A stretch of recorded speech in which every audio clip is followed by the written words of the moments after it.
You know what's mind-blowing? Nearly 90% of Americans dream about retiring abroad, but most never take the leap because they think it's impossible. Today, we're exploring how Costa Rica is completely transforming retirement for thousands of Americans.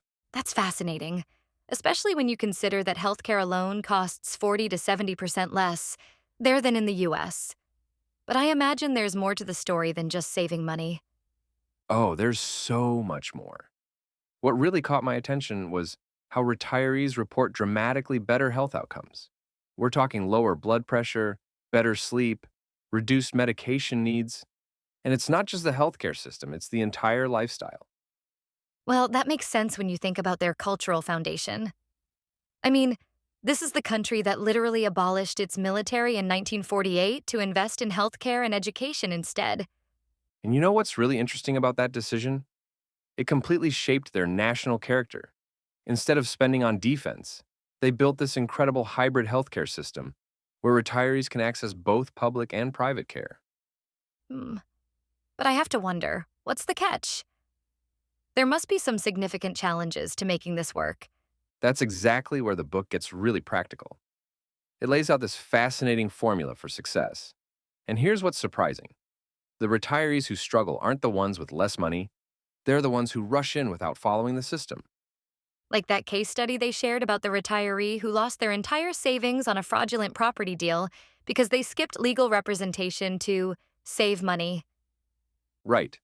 And that's why they emphasize this five-part formula: safety first, smart money management, healthcare planning, logistics, and lifestyle integration.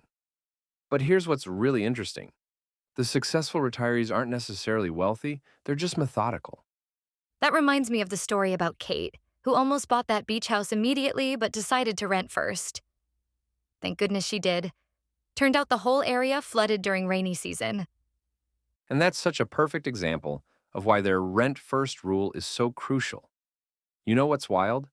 Most people change their minds completely about where they want to live after spending just a few months there. The dream beach town turns into a mountain village, or vice versa. Speaking of unexpected discoveries, I was really struck by that case study of Mary, the introvert who was worried about being isolated. Instead, she found this whole new community through volunteer work and language meetups. That's actually a huge pattern they've noticed. Retirees don't just find cheaper living, they find more meaningful lives. Like David, who struggled with health issues in the States, but completely transformed his health just by adapting to the local lifestyle. The lifestyle piece is fascinating. Fresh produce, daily walking weather, lower stress. But let's talk about the practical side. What does it actually cost to live there? Well, here's where it gets really interesting. Most retirees spend between $1,600 to $2,800 per month, depending on their choices. But here's the key: living like a resident, not a tourist. We're talking $40 to $60 for doctor visits, prescriptions at 30 to 70% less than US prices, and major surgeries often costing 70% less. Those numbers are incredible. Though I imagine the transition takes some serious planning. Oh, absolutely. And that's why they emphasize building this network before you even arrive. You need a bilingual attorney, licensed realtor, insurance advisor, medical contacts, basically a whole team of professionals who understand both systems.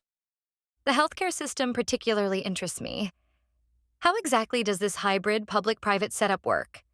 So here's what's brilliant about it: retirees can use both systems. The public system, called KAJA, covers all major health needs and prescriptions, but they can also access private hospitals for faster specialist appointments. It's like having the best of both worlds. That's such a different approach from what most Americans are used to. And you know what's really powerful about this whole thing? It's not just about escaping high costs.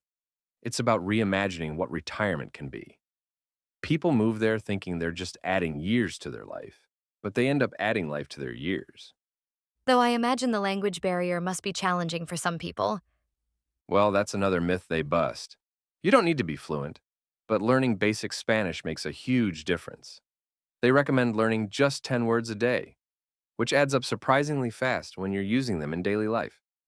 The whole approach seems to emphasize this balance between preparation and patience. Exactly. I mean, that's really the heart of what makes this work. Costa Rica rewards patience. The people who succeed aren't the ones who rush in with big dreams. They're the ones who take their time, follow the formula, and build their new life step by step. It's really changing how we think about retirement, isn't it? That's what I find most fascinating. It's not just about finding a cheaper place to live, it's about discovering a completely different way to live. And when you do it right, following their formula, it really does transform from this vague dream into a very achievable reality.